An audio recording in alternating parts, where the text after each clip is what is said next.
Last week was a great moment for MAHA and a moment that was long overdue. Just a few short years ago, Anthony Fauci, Joe Biden, and the World Health Organization worked hand in hand to crush free speech, silence gold standard science, and lock down much of the country. All of it was justified by information we now know was flat out wrong.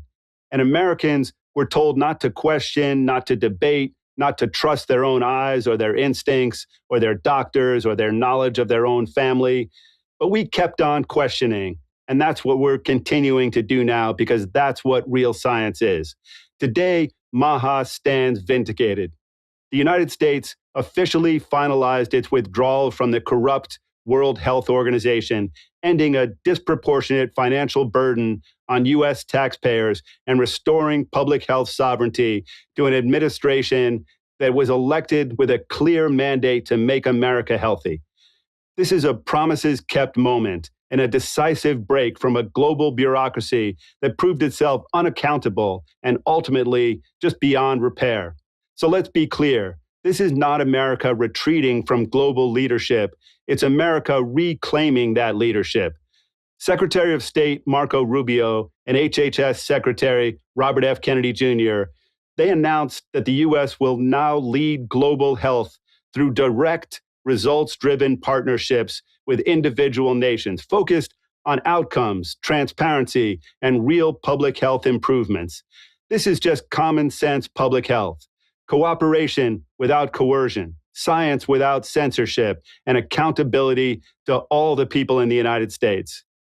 Here at home and across the country, MAHA is showing the world that we get best health outcomes from following real science, from eating real food, from trusting real people to make decisions based on informed consent. That commitment to honest science was reinforced last week when the NIH announced new guidance on the HPV vaccine, showing that a single dose is at least 97% effective, statistically comparable to the traditional two-dose regimen. This is exactly what MAHA looks like in practice. Updated evidence, clear communication, and medical guidance driven by data, not by dogma. The MAHA movement continues to deliver results far beyond Washington in the past. In Tennessee, HB 809, a bill that would have shielded pesticide manufacturers like Bayer from cancer-related liability, was blocked after an overwhelming grassroots outcry. Citizens spoke up, made millions of phone calls, lawmakers listened, and corporate immunity was rejected. That can't be what MAHA lets happen in this country. Companies have to stand behind their products. So in Texas, Attorney General Ken Paxton launched a sweeping investigation into big pharma and insurance companies over allegations that doctors were being bribed through bonuses, penalties, employment pressure. The investigation aims to expose the carrot and the stick medical models that place profits and compliance ahead of transparency and informed consent in pediatric care. That's what we need. Week after week, MAHA is restoring public trust through transparency, once again, real science and accountability at every level of government.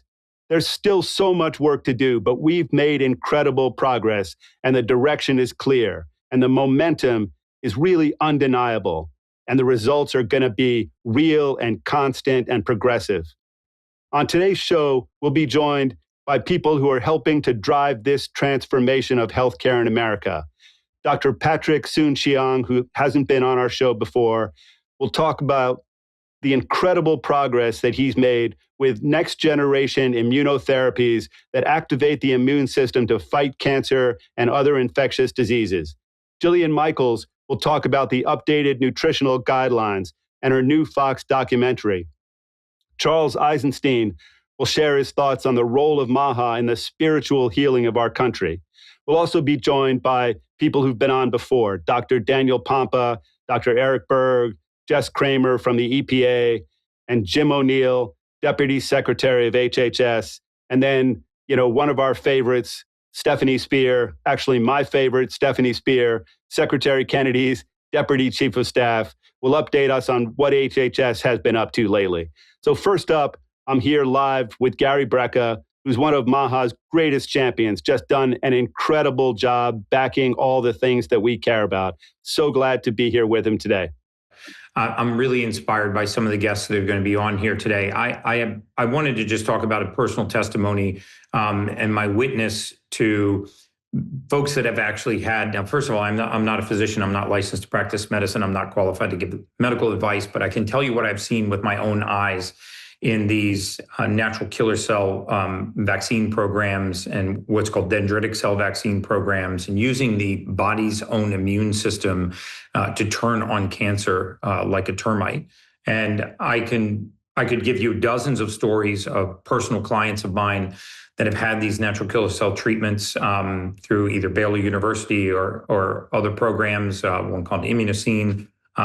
Sadly, these trials are run in the United States, but they're conducted outside the United States in places like Mexico, where cancer tumors and natural killer cells are introduced to each other in vivo, and there are antibodies that are created by these NK cells that have actually been able to dissolve nodular tumors. And in both of these cases, or in several of these cases, they were nodular tumors that were inoperable. They were to the size or in a location where the risk of surgery was worse than the risk of leaving the tumor in place. And I've seen with my own eyes, and some of these are very public stories, the progression in cancer treatment. I think that we are 25 years behind where the evidence-based science, lies. I also wanted to reiterate what I spoke about last week on our fight for peptides. Peptides in many cases, in about 74% of the cases, the peptides that are on the list that we are imploring the FDA to put back onto the bulk list are naturally occurring compounds in the human body. They're amino acid chains or analogs of amino acid chains that are produced in the body, like insulin, like GLP-1, that don't have the consequences that many synthetics and chemicals and often that pharmaceuticals have. They work very naturally with our human biology. By removing these from this bulk list and putting them into a research use only category, you're essentially putting them into that gray zone where physicians that want to prescribe these for their patients are having to do so at their own peril. They're outside of the standard practice of medicine. They're also not covered by their malpractice insurance. And what this has caused since they were removed from this bulk list, it wasn't a decreased use in peptides, things like tissue healing peptides like BBC 157 or growth hormone peptides like sermorelin, which was initially approved by the FDA in 1982.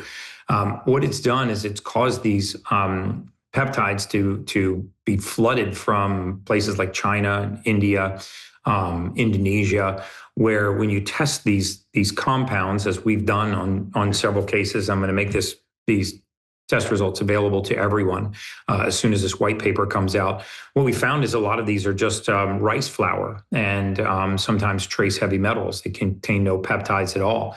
What we're imploring the FDA to do is to push this back into a regulated framework where compound pharmacies, which are regulated by the FDA, can use stability. They can guarantee stability, sterility, potency. They can guarantee chain of custody and put a physician, someone who's licensed to practice medicine, a clinician, in between the patient and the pharmacy, and put a pharmacy in between the compound and the practitioner, so that there is some guarantee of stability, sterility, and potency.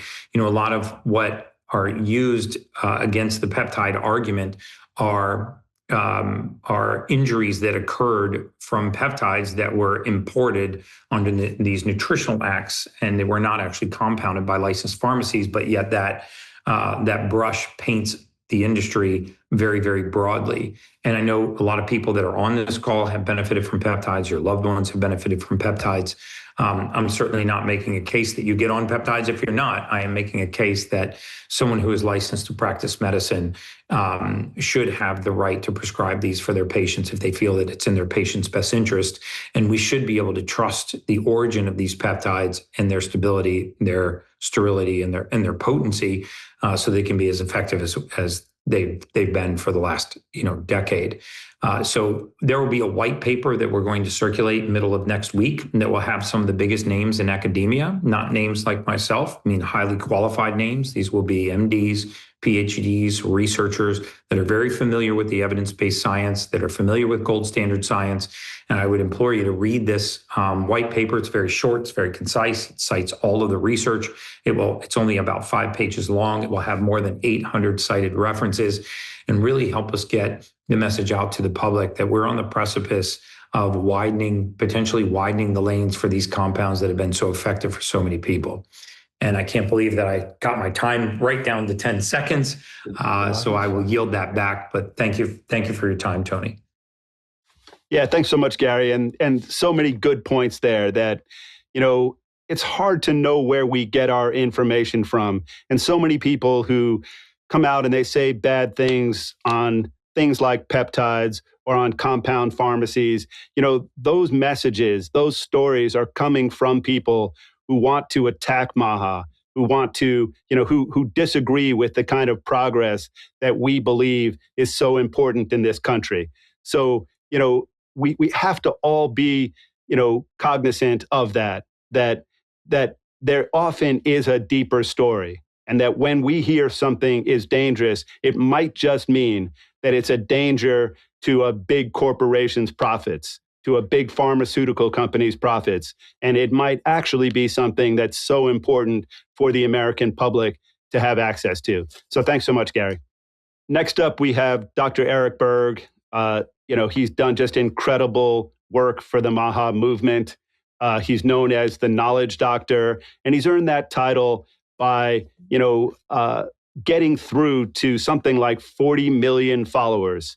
And he's helped them look at their health in ways that they didn't before. And he explains things in sort of very simple, easy to comprehend ways. And he's so important to the MAHA movement, partially for that reason, because a big part of MAHA is to make it easier and affordable to be healthy.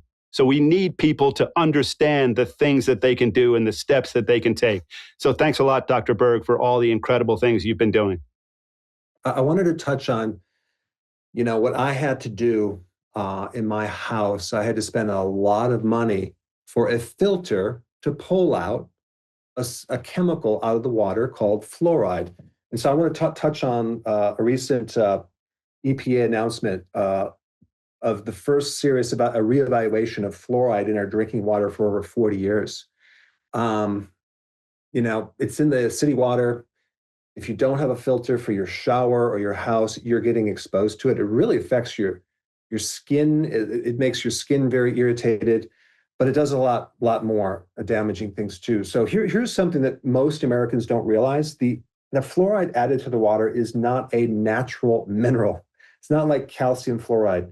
It's not a nutrient. There's no systemic benefits, but it is linked to brain, thyroid, bone, and hormonal issues.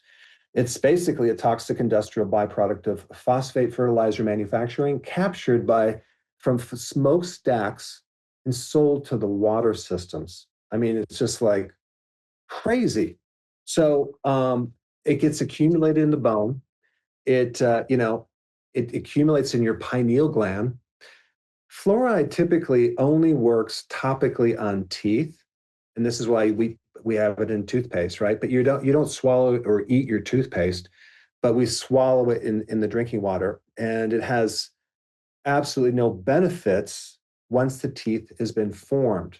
So this whole idea of we need fluoride in the water is ridiculous. In 2019, the NIH-funded research found that higher fluoride exposure during pregnancy lowered IQ in children.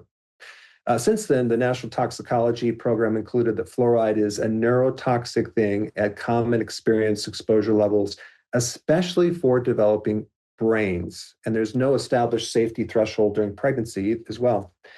So, and fluoride doesn't just stop at the brain. It blocks the uptake of iodine, which actually can suppress your thyroid. And we have a lot of thyroid problems nowadays as well. So we have all that toxicity, but also it accumulates. It doesn't just go right out of your body. Like I said, it goes into the bones. It makes your bones more fragile. And also in the pineal gland specifically, out of all the soft tissues, the pineal seems to suck it up the most. And the pineal has everything to do with helping you sleep. So there could be a effect with sleeping, insomnia, mood disorders, all these other things that we don't even know about. I mean, even in Europe, I mean, they have abandoned this water fluoridation decades ago, and their cavities haven't been lowered.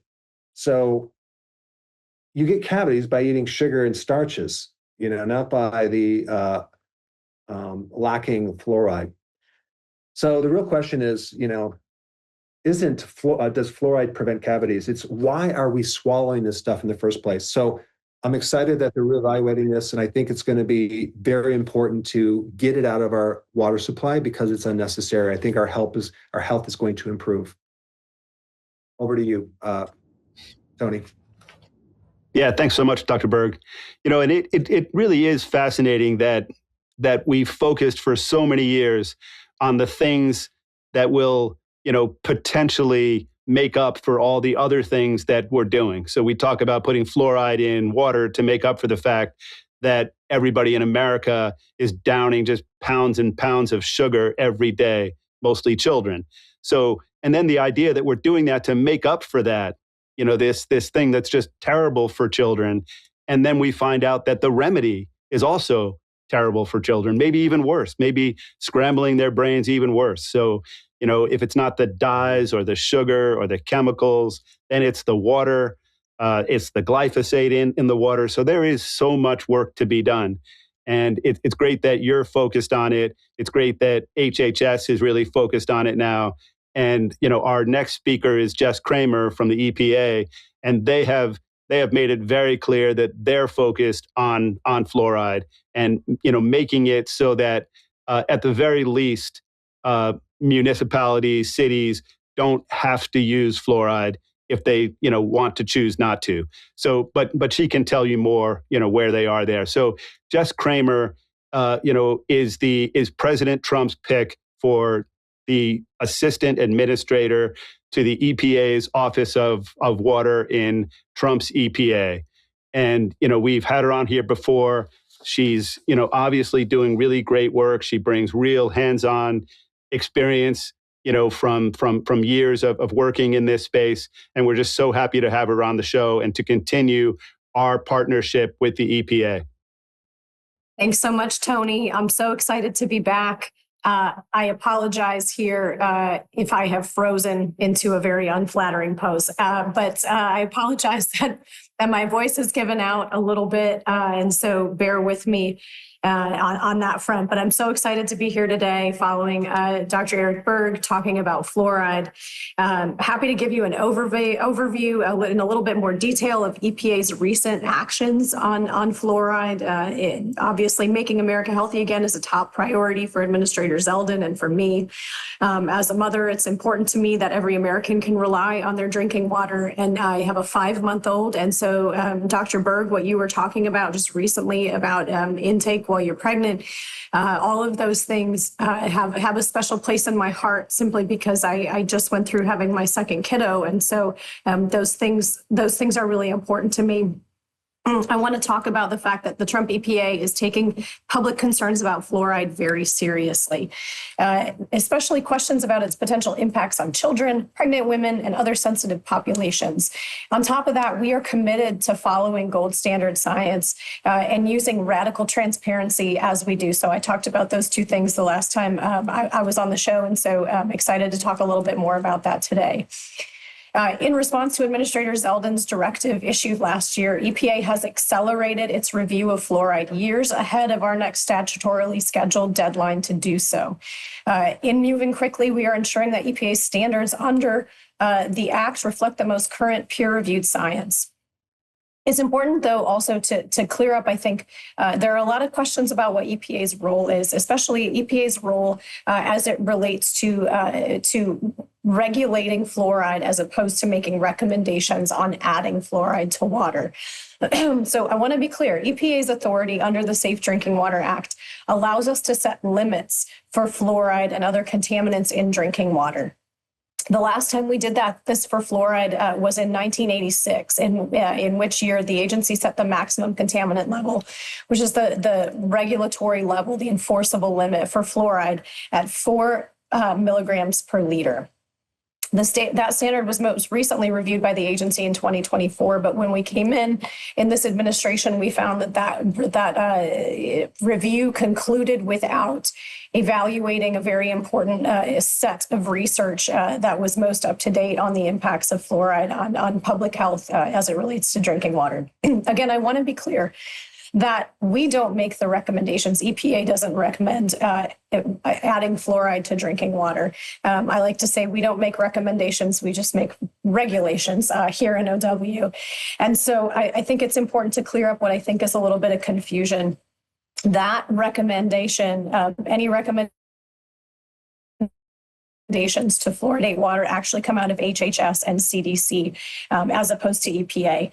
And so those decisions then to fluoridate drinking water actually happen at a state or local level. And so it's important to think about how all those things fit together. And I was pleased over the moon that Administrators Eldon and Secretary Kennedy joined the state of Utah last year to highlight that the state's no longer going to be adding fluoride to water. And in fact, that the state decided to restrict adding fluoride to water. I only have 43 seconds left, so I'm going to start to talk a little faster. What did we do last week? Last week, we announced a preliminary assessment plan and literature survey. This is a critical step in EPA kickstarting what is otherwise a 6-year wait time for the next review process to happen. We concluded the last one in 2024. It wouldn't happen again until 2030. We're kickstarting that review with this preliminary assessment. This assessment is the initial findings of our team here at OW screening over 260,000 studies on fluoride and whittling that universe down to 500 studies that we think are most relevant for a new health assessment on fluoride. We are focusing on brain development, such as decreased IQ in children, and also tooth development, specifically dental fluorosis. I want to be clear also, our assessment will only focus on potential harmful effects and will not consider beneficial effects. I also want to talk about radical transparency and gold standard science in the limited time that I have left. I'm very excited about the radical transparency that's happening here. This preliminary assessment will be out for public comment for 30 days. We want to hear what everybody has to say. We want to make sure that we get this right. We want you to have the opportunity to ensure that we have reviewed all of the information that you think we need to be taking in front of us when it comes to the science. I'm also very excited about a tool that we will be launching that actually puts all of the results of our literature assessment online. You can actually use it as an interactive tool to determine why we either did or did not include our literature assessment in that body of 500 articles that we're going to use to make our health assessment, which will then be used to determine whether or not we need to take further regulation on this. I know I'm over. I'm going to stop. I'm excited about it. And I'm excited about what we're doing in partnership with Secretary Kennedy as well.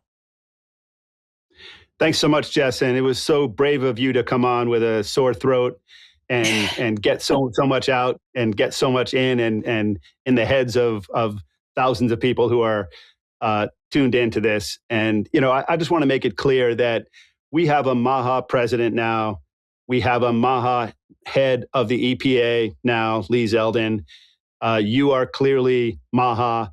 And, what we want and what you talked about was radical transparency. What MAHA wants and what you clearly want is to talk to everybody, is to hear all of the arguments, is to engage with all the stakeholders. We want to get them on the show. You want to get them into, board meetings, to come to the EPA. I've seen you guys do that before.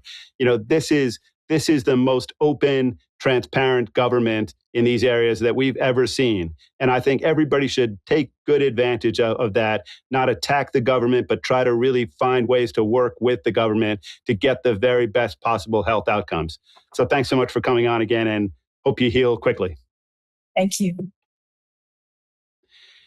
Next up, we have the incredible Stephanie Spear. Stephanie is Deputy Chief of Staff and Special Counselor to Secretary Kennedy. And as I've said before, she's doing incredible work, just historic work. She, is Secretary Kennedy's right-hand person, has Kennedy's back, has President Trump's back 100% of the time. And we're just so glad to have her here, to know her, and to see all the great work that she's getting done.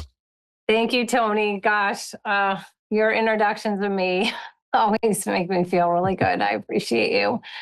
Well, thanks for having me on today. It has been yet another busy day. It's people always say, "What are your daily days like?" And we get a lot done. We roll up our sleeves, and every day seems to snowball into lots of issues and lots of things. I'm really glad. Hi, Charles. I see Charles. Good to see you.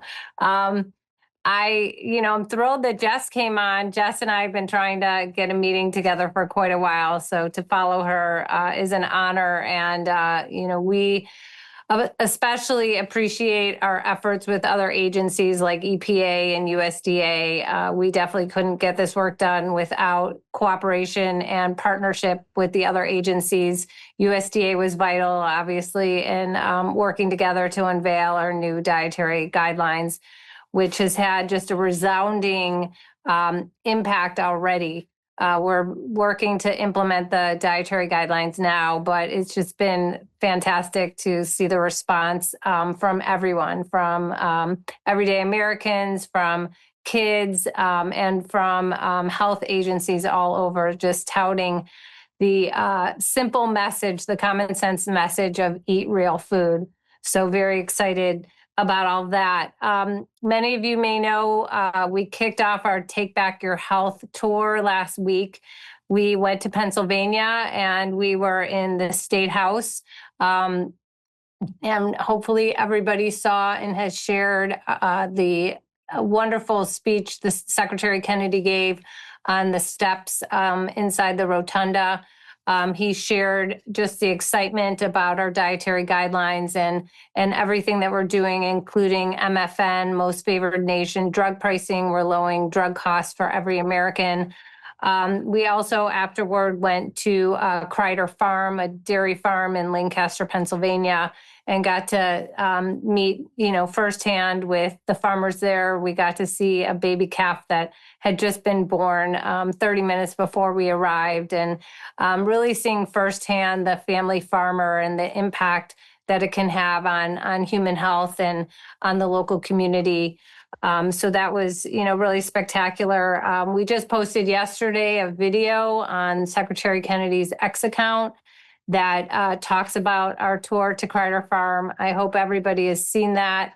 I want to do special thanks to MAHA Action, to Tony and the team, and to everybody on this call. You guys are all playing a vital role in propping us up here in the government at EPA and USDA and HHS and helping us make America healthy again. We couldn't do it without you. So I encourage everyone to continue to, share our content, stay active, stay connected with MAHA Action, and continue to tout the great efforts that everybody's making in our plight to make America healthy again. None of us would be here if it weren't for the leadership and the courage of President Trump. Every day I get to see firsthand how the president and his team work so hard in conjunction with all the cabinet members, all the agencies on the priorities that are best for the American people. We have made, great strides. I think it's been the most historic moment at HHS in history. All of the things that FDA, NIH, CDC, CMS have been able to do. So we are going to continue to work hard every day. They don't call it public service for nothing, and continue on this plight to make America healthy again. We will be, it feels kind of like campaigning again. We're back on the road. We're going to be taking our Take Back Your Health tour all over the nation. Hopefully many of you will be able to participate and come visit us when we're in your city or in your town. So please continue to stay connected through all Secretary Kennedy's social channels, and keep sharing the great work that's being done. Thank you so much, Tony, and everyone else on the call. Thanks so much, Stephanie. And, so many great points that you made. that, this is the beginning of a health revolution. You're on a Take Your Health Back tour.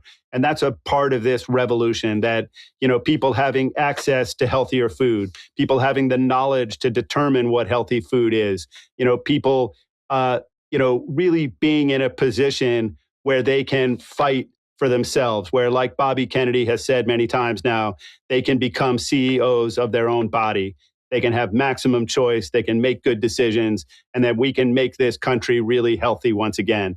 And what we've gotten over so many years now is fake, flawed science, corporate, corrupt science. And now we're getting real science, gold standard science, and radical transparency. And I'm so grateful for the work that you guys are doing, especially you. Hear, hear, Tony. Thank you. Next up, we have Jillian Michaels. And Jillian is the host of the Keeping It Real podcast.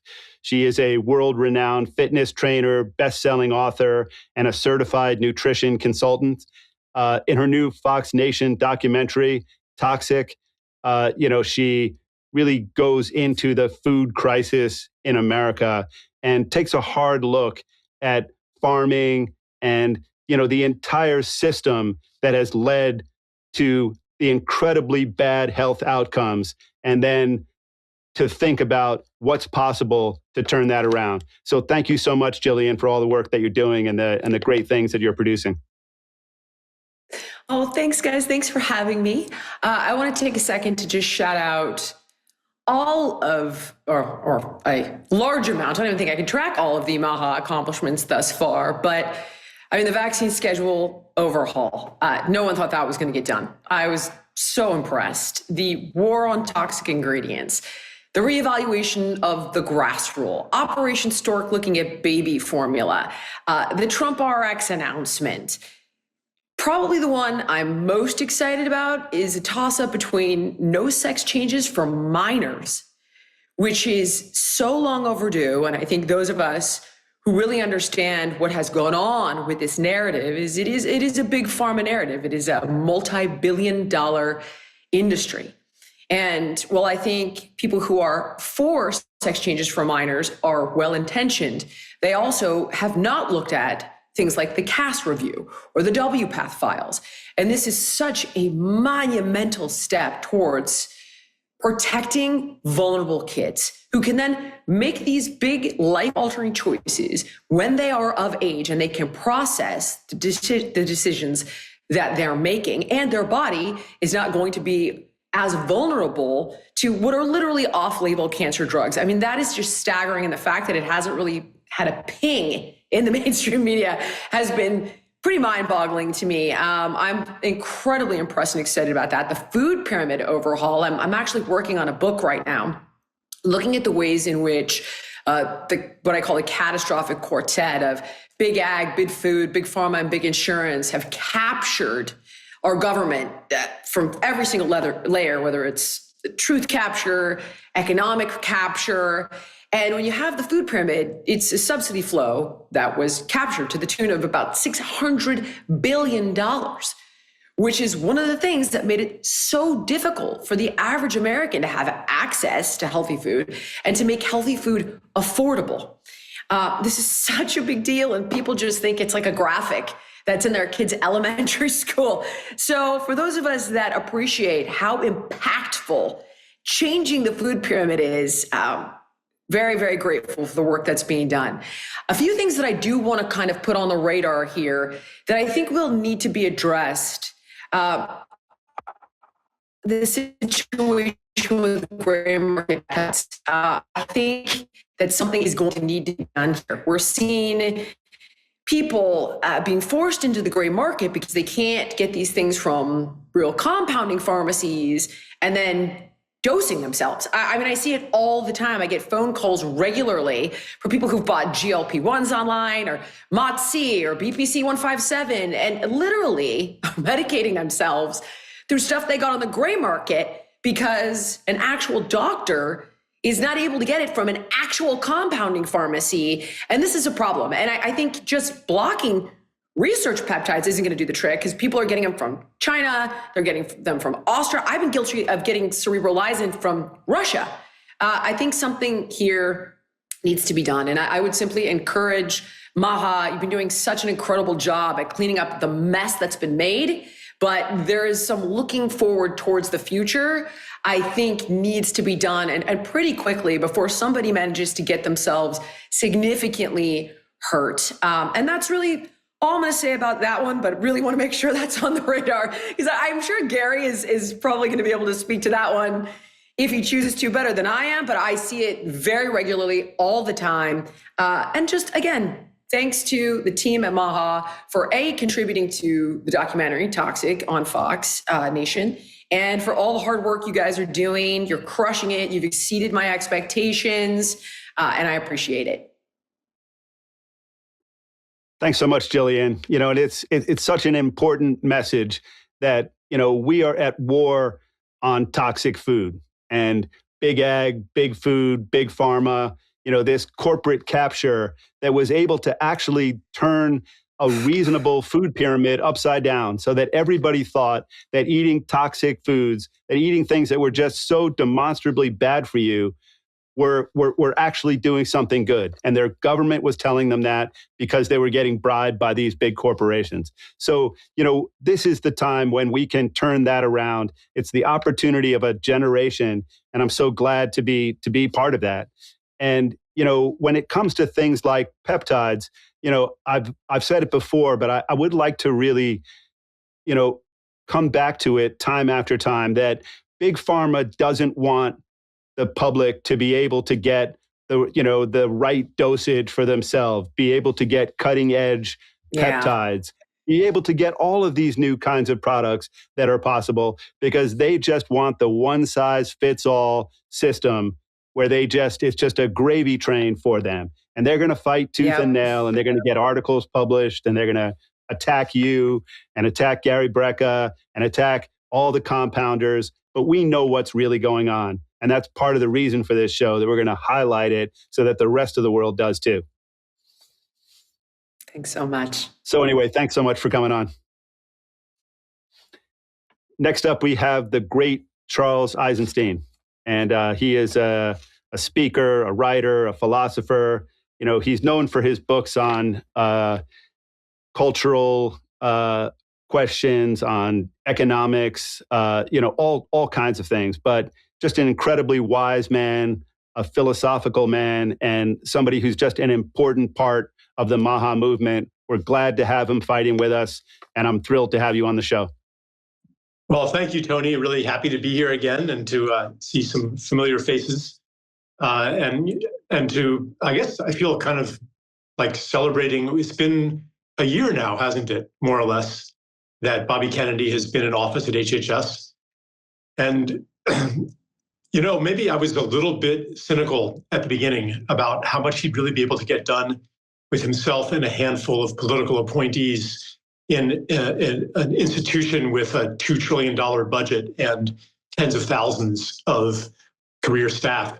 But the accomplishments that Bobby Kennedy and his team, and I don't know if Stephanie, if you're still here, but including Stephanie, it's just mind-blowing to make such an impact in such a huge entrenched bureaucracy.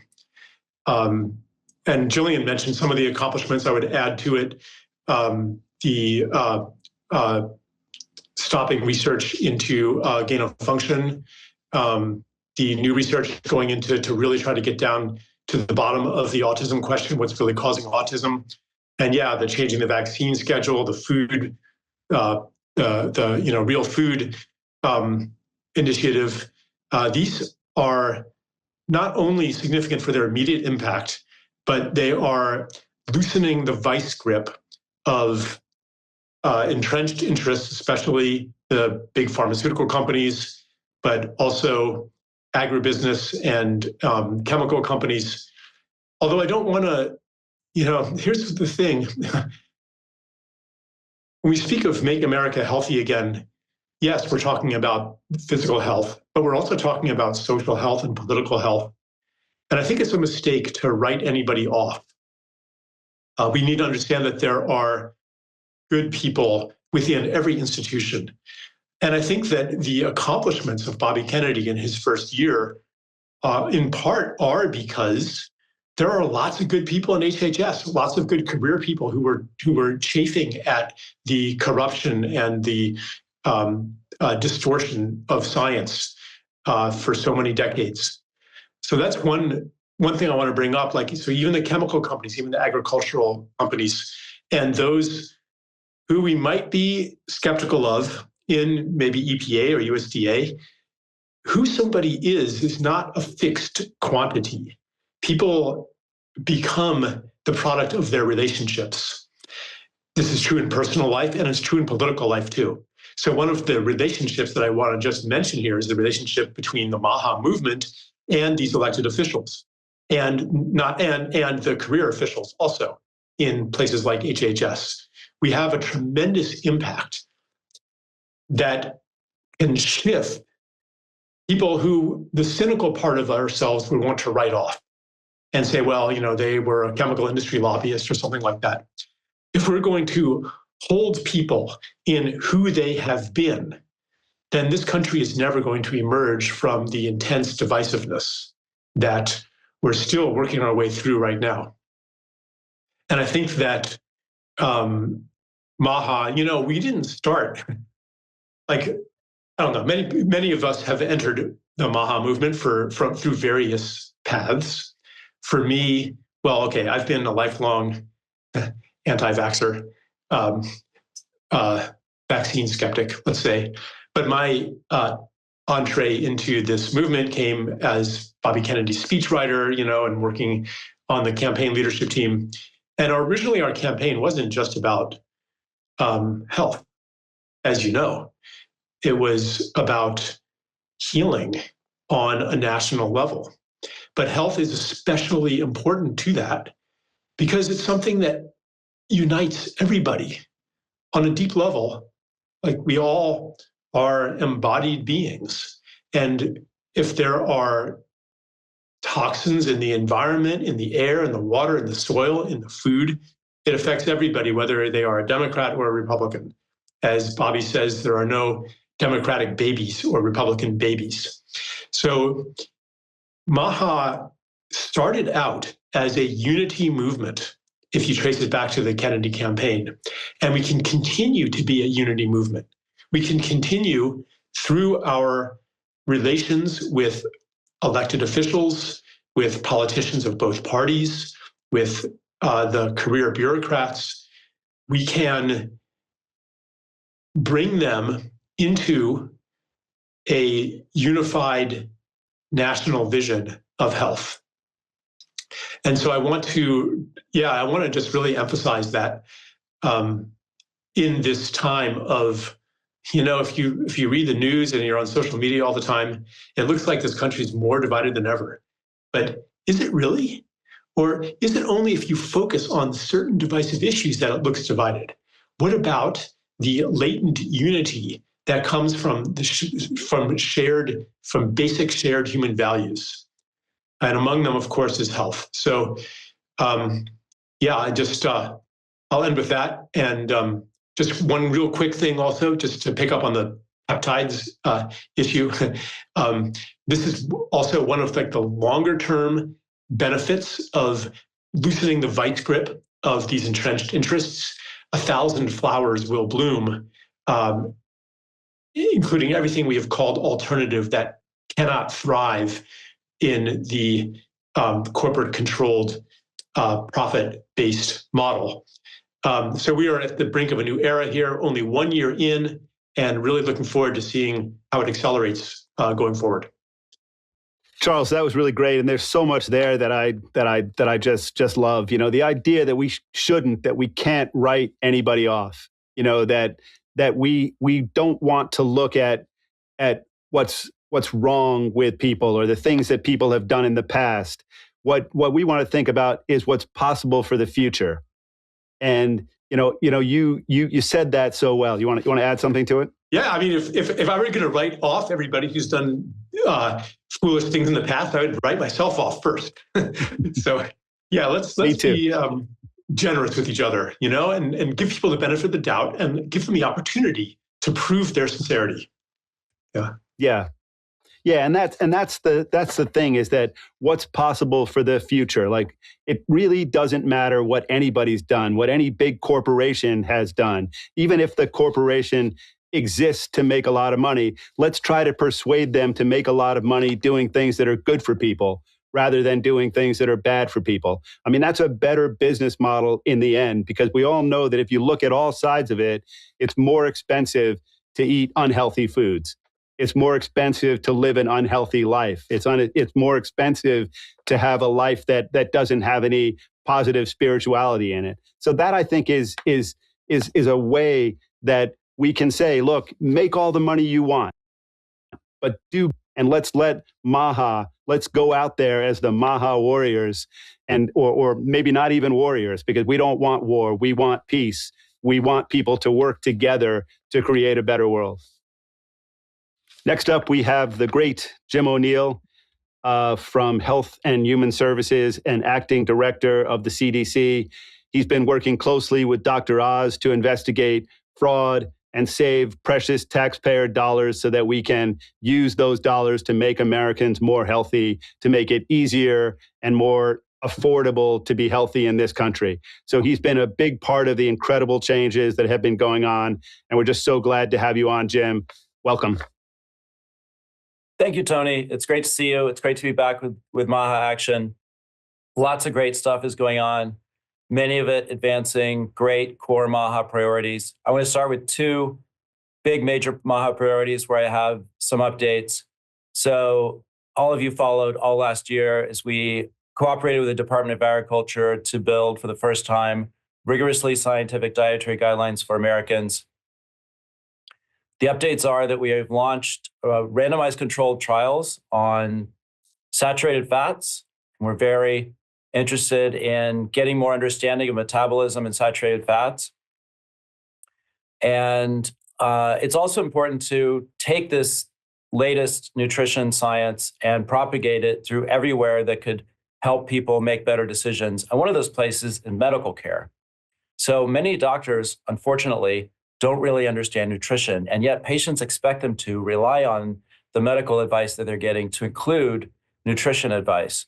So what we've been doing, Secretary Kennedy and I, since last summer, is talking to medical schools and talking to residencies and talking to accreditors and encouraging them to make nutrition a core part of all medical education. We're getting a lot of great response, and we're very excited that nutrition will be part of medical training and part of medical care. Another core MAHA priority, of course, is vaccines. As you all know, a few weeks ago, I adopted a new core schedule of vaccines recommended for all children.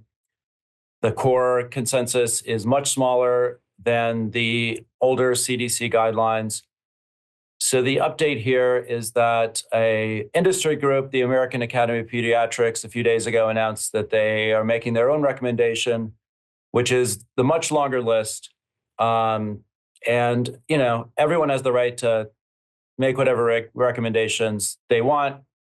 I just want to assure you I'm standing by my decision, and also that we are pursuing new science on vaccine safety across the department and continuing to look for more safety signals on more vaccines and understand better infectious disease and the best way to use therapeutics and other measures, as well as vaccines, to prevent disease in a way that is safe and that respects informed consent and parental responsibilities and encourages more conversations between parents and doctors. Another interesting public health update since last time. All of us remember 6 years ago watching in horror, not only the beginnings of the COVID pandemic, but the very uninformed, unscientific, brutal response of the so-called World Health Organization, which immediately started lying and obfuscating and demanding very heavy-handed and unscientific responses to the pandemic. So I'm very delighted that last week the United States withdrew from the so-called World Health Organization. We just noticed, just as CDC last year was really opening to radical transparency, working hard to regain the trust that had been lost during the pandemic, World Health Organization was doing the opposite, getting defensive, refusing to reform, refusing to admit its mistakes, refusing to make better plans and more commitment to transparency going forward. So we're out. Instead, we recognize the United States, under Secretary Kennedy and President Trump's leadership, is now the world's best scientific public health authority. That's why we've reformed CDC. That's why we've reformed FDA. That's why we're doing real rigorous science. And we are pursuing sound, respectful, human rights-based responses to infectious disease, better technology, better coordination across countries, and no more World Health Organization. And finally, you all know about PFAS, the 12,000 water repellent chemicals that are associated with so many negative health effects. CDC has been studying them very significantly. One of the largest studies of PFAS ever, with more than 6,500 participants. We've already found associations with high blood pressure and cholesterol levels, and the study continues. We will have more results next year. We're also keeping an eye on new short-chain PFAS, one of the many toxins that we are doing more studies and research on at HHS. Jim, thanks so much. It just seems like you're right in the middle of so much just incredible work, and work that's real science. And when you talk about the WHO, it was just an organization that was blatantly corrupt, and that wasn't really doing science, that was holding science back. And so it's such an incredible move to then dump that, because real science always means if something isn't working, if there are new ways to look at it, new things to do, new ways to approach it, then you pursue those, and you don't continue to pursue things that fail, and you don't allow people or organizations to fail their way to the top. And that, I think, is what's happened in the past, and that's what is not going to happen now. So thanks so much for the really important and world-changing work you've been doing. Thank you so much for having me, Tony. The work continues. I'm so glad this whole group is part of it. Thanks again. Next up, we talk a lot about all the things that we do that make us sick, all the terrible foods that we've been persuaded to put into our body, that we've been lied to, we've been propagandized. And that's, those kinds of things have led, to the incredible increase in cancer. So next up, we have Dr. Patrick Soon-Shiong, and he is a physician, a scientist, a biotech person, pioneering cancer therapies, but he's also just a visionary and someone who has a view of what's possible that I think a lot of entrenched groups, a lot of powerful people would prefer that he didn't have these ideas, and that he couldn't actually use these ideas to make people so much more healthy and to cure so much cancer in this country. So I'm incredibly grateful that, he's a really successful guy. He doesn't have to do this, but he's putting everything on the line. He's going on every podcast. He's at this day and night because he wants to cure cancer. He believes that he can do it. And so many of these forces are conspiring to slow that down because they have other priorities. So thank you so much for coming on the show. It's great to have you here, Patrick. Thanks, Tony, for having me. So I'm glad to be here. So I assume you want me to now just give you a little bit. This is the first time on your show, so I'm just going to riff about exactly what I've been pursuing for 35 years. I think when you think about what at stake here, this is truly, I believe, a core principle of MAHA. It turns out that for 45 years, I'm a surgeon at UCLA and seen many cancer patients. We've been doing this wrong, where we've been giving chemotherapy and radiation as a core principle of curing cancer. And it turns out that we wipe out a cell that's been evolved for 450 million years called the natural killer cell. This cell, I wrote my first paper in 1990, is the cell that protects us from cancer. This cell protects us from preventing cancer. My greatest fear now is there's turbo cancers. For the first time, I'm seeing young children with pancreatic cancer, colon cancer. 2 kids died with 12 and 13-year-olds with metastatic pancreatic cancer. What is happening? And the reason what's happening is, sadly, this is post-COVID. We just announced at our conference that COVID, sadly, is going to act like HPV and hepatitis. It's oncogenic. So what I did not want to announce, which was the scariest moment of trying to say that, but so I brought on UCLA, University of San Francisco, Mount Sinai scientists who confirmed that what's happening, we are now all getting immunosuppressed and turbo cancer. So we faced, in this nation, in this world, what I call an epidemic of cancers that's happening.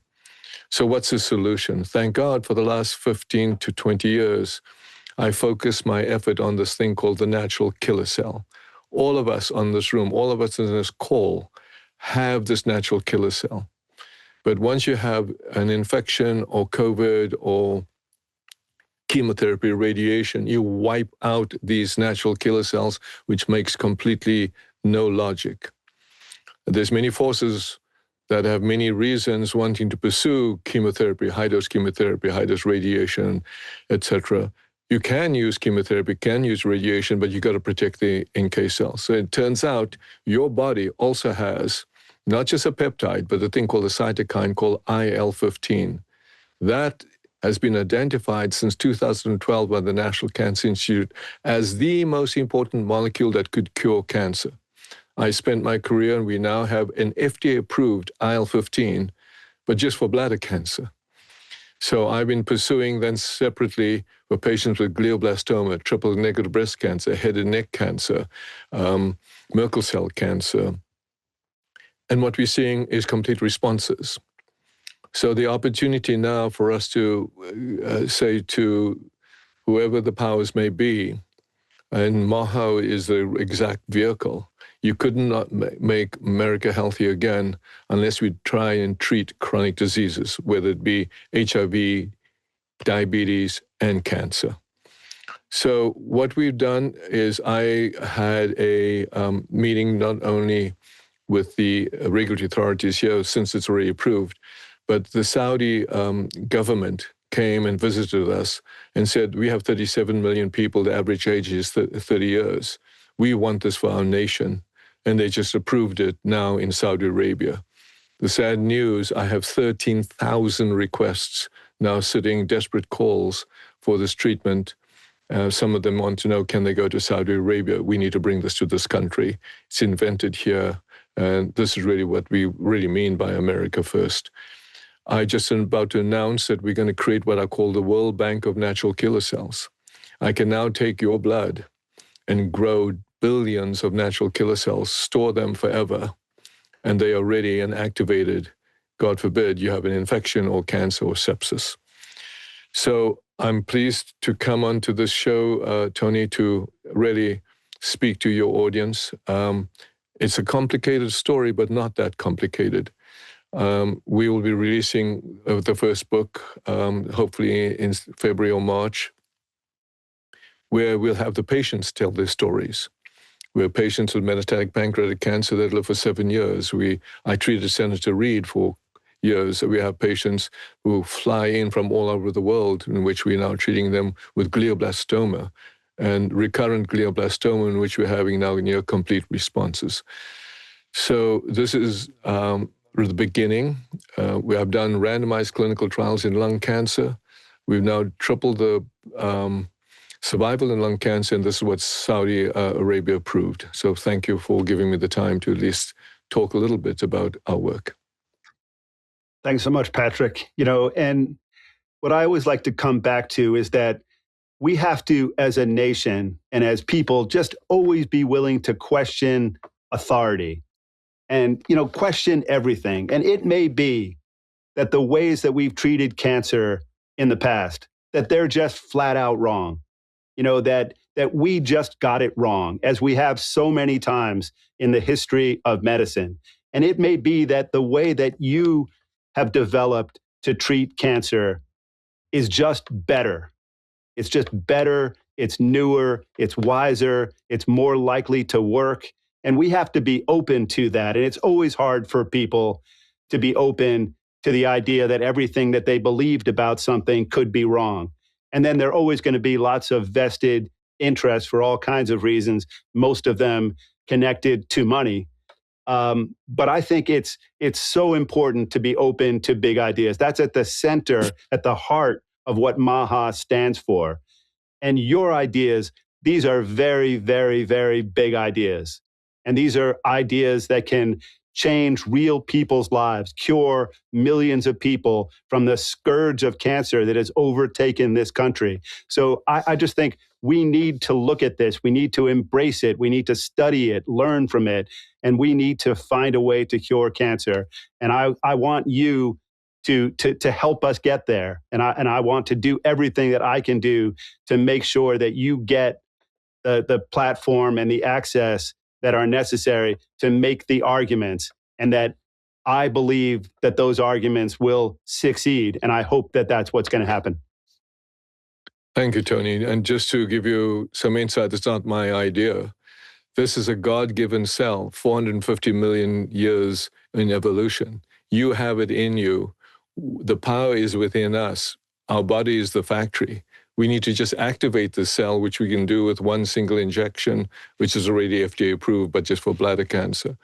The opportunity for us to change the paradigm of cancer care, where we don't ravage the body with high-dose chemotherapy. It wipes out the exact cells that are trying to protect you. It makes no sense, and I thank you for allowing me to actually explain a little bit of that. Thanks so much. Great to have you on, and hope that you'll come on again soon. I will. Yeah, just so important. And we are all so fortunate to have this opportunity, this moment in time where we have a MAHA president, where we have Secretary Kennedy, who's putting everything on the table. You can question everything. Let's do science better. And that's what's happening now. And I just feel that the power and the incredible inspiration of this moment. So next up, we have Dr. Daniel Pompa, and he is the author of the Cellular Healing Diet. He's a leading cellular health expert, teaching practitioners worldwide, and just, somebody who's been on this show before, but he's done just great work, and he's healed himself, and he'll tell you a few things about what's been going on lately for him. Thanks so much for coming on. Thanks, Tony. Thanks for having me. I'm heading to see Gary Brecka here in a bit, so I'm glad I got on now, or you'd be having me from an Uber. But, I have to say there's so many things to celebrate, what MAHA has already done, and Secretary Kennedy and our Deputy Secretary was just on. What an incredible feat that has been accomplished in 1 year. I want to focus on something that I feel like hasn't gotten enough attention, but wow, is it a big victory? But I do want to say this, the pyramid being flipped.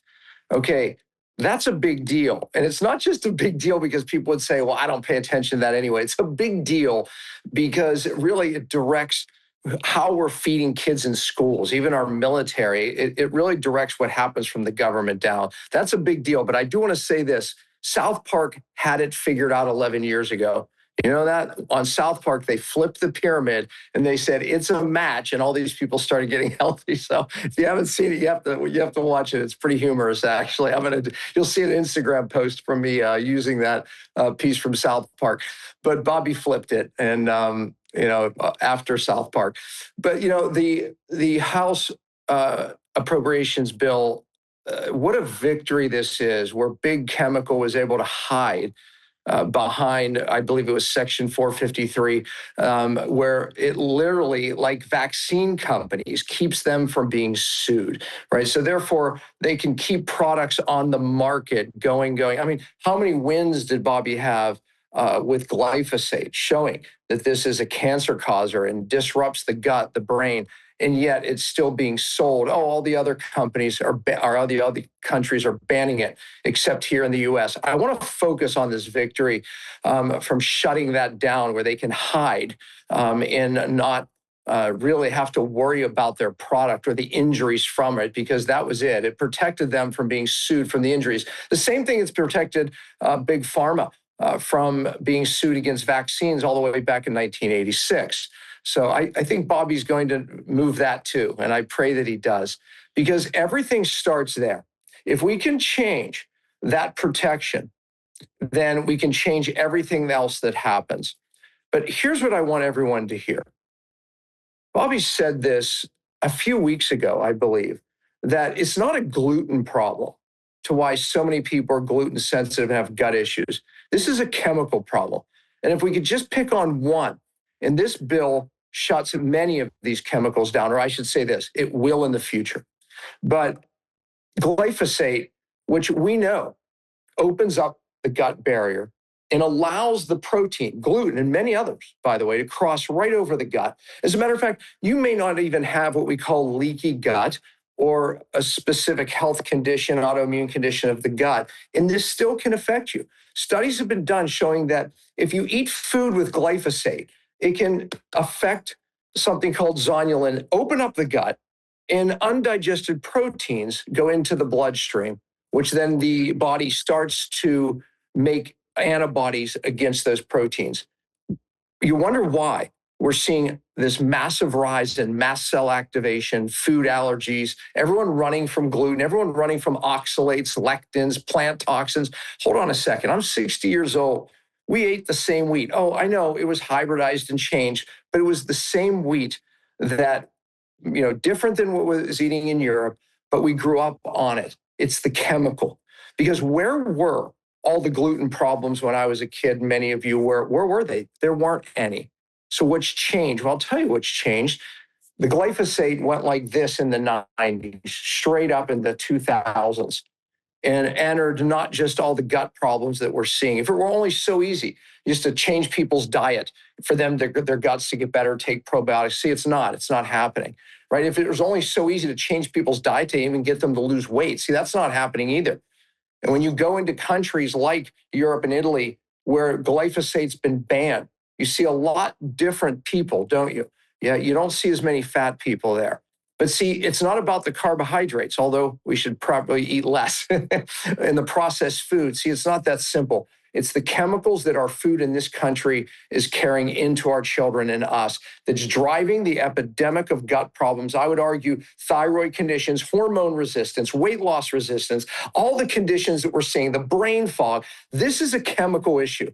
And I applaud the secretary for what he's done on the vaccine schedule, and the deputy secretary was just on. I applaud you, because again, that's where the bucket starts filling. If we can just change the amount of vaccines and the way they're being distributed from, obviously from the womb to the tomb, then we're going to impact every condition that we're dealing with today, because it is a toxic issue. Bobby knows it. I've had the conversations with him, right? And our food is carrying it in. But I'm telling you, this one win right here is going to change things. Unfortunately, maybe not for a few years, maybe not for beyond, but I'm telling you, it takes away a major protection of the chemicals that are going into our kids, causing these gut problems, which are causing brain problems and immunity problems. But we have to stop this protection, and we have a victory from MAHA. So thanks for having me, Tony. And those are really great points. We can't ever be, it can never be MAHA to let any area, whether it's big pharma or big food or big ag or any group of companies, have a liability shield. Companies have to stand behind their products. And if you want to have real change, and if you believe in real science, you believe that we can always do better. That any circle we draw, we can draw another circle around that. We can have a better outcome. So whatever side of any argument you're on, you should be willing to have a system that forces you to make an argument and that allows people who have better arguments to win in the marketplace of ideas. But let's go back to what, so thanks so much for coming on. And in fact, I'm probably going to see you in about 20 minutes because I'm at Gary Brecka's place right now. I have to get in an Uber. I'm going to be late, my man. See you soon. Okay, yeah. But let's go back to what Charles said. And it's such a great point. And the point is that we can't write off anybody. We want to engage with everyone. And I've said it before, and I'm just going to keep on saying it.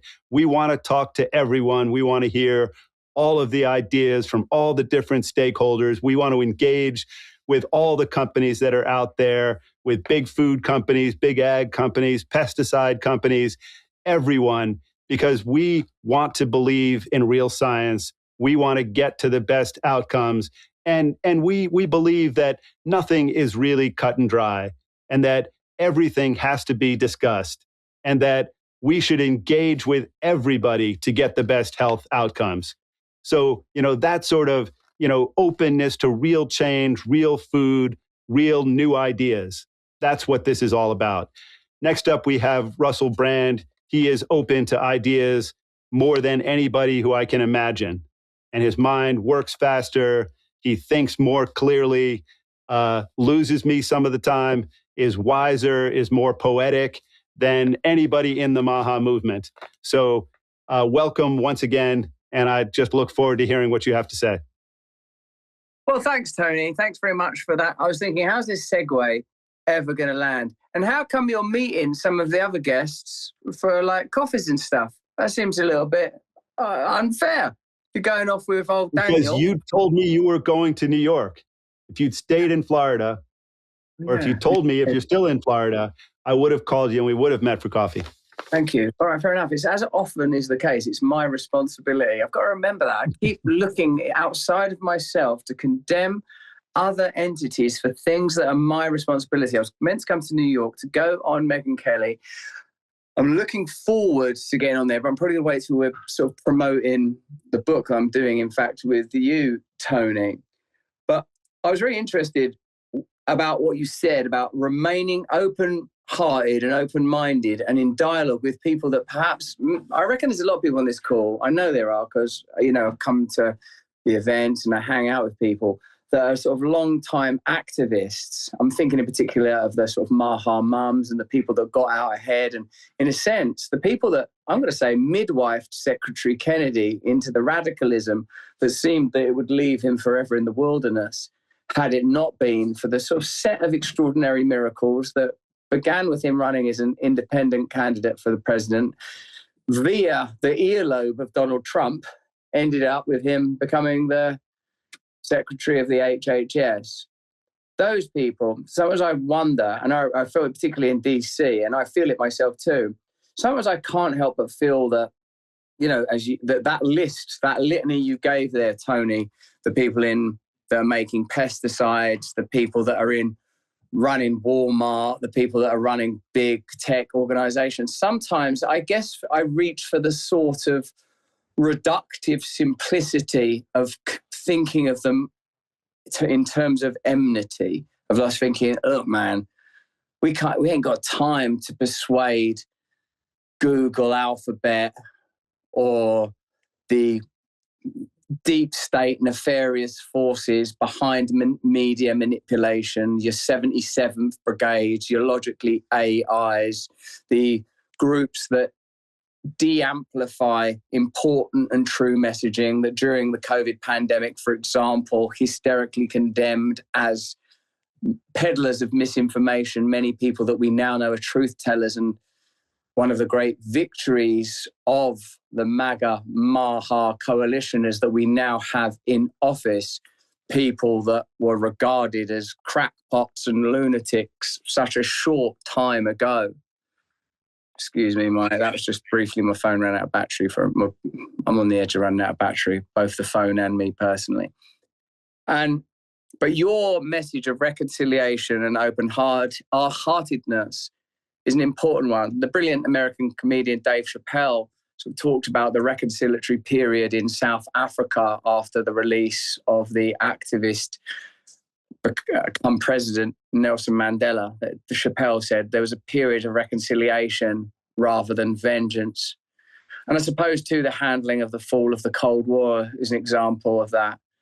And Martin Luther King, who learned so much from the civil disobedience of Gandhi, I'm sure demonstrated in ways that I don't have enough knowledge of American political history to cite now, that we have to open-heartedly, said Gandhi, approach, in his case, after the botched division of that region by British colonialists I always want to blame France for it. I always want to say, was it France that colonized the world? But it was Britain. It was Britain that started that mentality, or at least ran with that mentality when the European powers were rampaging around the world, turning everything, land, people, minerals, the air itself into a resource, denying the sacred component that is ultimate, the sacred component that holds all, that is not secondary, but primary. Gandhi said that we must reconcile Christian, Muslim, Jew. Gandhi said India is a nation of 70,000 villages. Each of them should be independent wherever possible, democratically run, trading only when necessary. And that great, brilliant, obstreperous and recalcitrant Indian genius, Gandhi, I suppose would endorse Tony Lyons' mentality when it comes to reaching out a reconciliatory hand towards people that ultimately must be human beings. When I think of those names, those powerful men, those masters of the universe, those that trade in tech platforms and verticals, your Palantirs and your oracles, run by these sort of endless oligarchical Larrys, they're human beings like you and me that will die one day, aside from uploading a consciousness into some throbbing chip system somewhere ever called. The hand will come, the death will come, eternity available to us all, but mortality, parenthesizing every life necessarily. So you're right, Tony, while we're here and while we're alive, we should act in grace and in forgiveness, for we have been forgiven. We have been forgiven by grace. So, mate, maybe that's one of the things we need to do. We need to talk to the people, the people that own Monsanto, the people that own Unilever, the people that own all these organizations. I mean, Tony, when I see you in the jaws of New York City, standing in the lobby of some formidable media organization that I know would tell 1,000 lies about me a second if they thought it could shut me or you or whoever makes a difference next up for 5-10 seconds. I think, I hope Tony's going to be okay in there. There be dragons, as they used to put on the old maps, those cartographers of old who knew that there were oceans as yet unvisited. And as your great Herman Melville said, Noah's flood is still upon the earth. And as astrophysicists agree, in fact, their empirical evidence relies on it, the Big Bang is still happening. Creation is still happening. We are making this world as we live in it. Tony, let us make it in the spirit of reconciliation and forgiveness. I've gone 1 minute and 42 seconds over. But, you can't. It was worth every second of it. God bless you. It was worth every second. Thanks, man. And when I look, Russell, at, the things people have said, towards you, the things people have charged you with, the things people are saying now about Gary Brecka, the things people have said for so long about Bobby Kennedy, that he's a radical, he's an outsider, he's dangerous, he's scary, he's anti-science. But, who are the people who are saying that? Those are the people who are really anti-science. They don't believe in dialogue or debate or reaching out to the humanity in our fellow human beings to see whether there is something redeemable. Because I think there's something redeemable in every one of those people out there who have produced products that have poisoned the public. And I think we want to reach out to them and we want to get them to do a better job. That's, nice. We want to forgive them for what they've done. We want to make it possible for them to make as much money as they can possibly make. But for the third time today, I'm going to say, make that money by helping people, by curing people, by making people's lives better, rather than lying to people and poisoning people. And I think, and I hope that that's possible. And I think you're a big part of it, that you have that spirit, that hopefulness, that just incredible lyrical ability that none of the rest of us have. And that's a part of the reason why you can help us help everybody. So thank you. Thank you very much. I mean, I'd happily exchange being called a radical for being called a rapist. But aside from that, I'm pretty down with you. I believe in you. Praise the Lord. Thanks, man. You too. Okay, so let's wind down with, I just want to say, thank you for joining us. It's been another great MAHA Media moment. And thanks for tuning in each week. Thanks to all of the speakers who came on. We're going to try to bring you every week people who have strong points of view, people who disagree with each other, people who are from the government, from big corporations, from the private sector, people who are activists, and listen to all of them, weigh their arguments, their perspectives. That's what real science is. So, and then read the MAHA report on Substack. It's an incredible sort of summation of what's going on each week. Learn about, go to the MAHA Institute roundtables.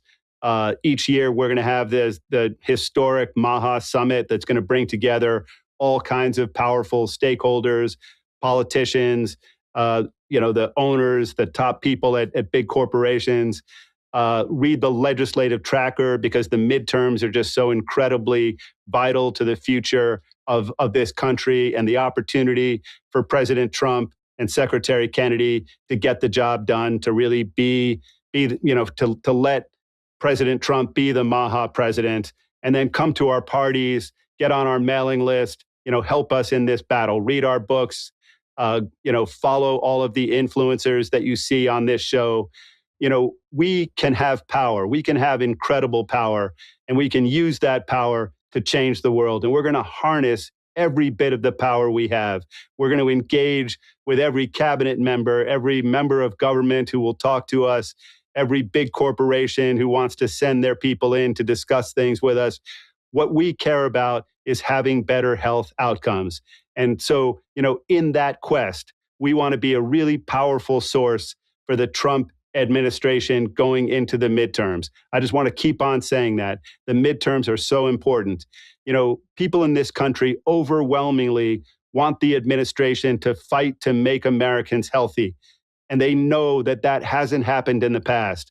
And we, as the MAHA movement, want to be partners in that movement. And so following this call, you're going to get an email that's going to have cuts from, lots of the people who spoke on this call, updates on things that are going on in states all around the country and what you can do to help. So help us grow this powerful movement. Go to our website, engage with us in every way you can, and come back next week, 4 p.m. on Wednesday, and I hope you have a great weekend. America's children are sick, and moms have been betrayed. The time for empty promises, long past. Now is a time for action.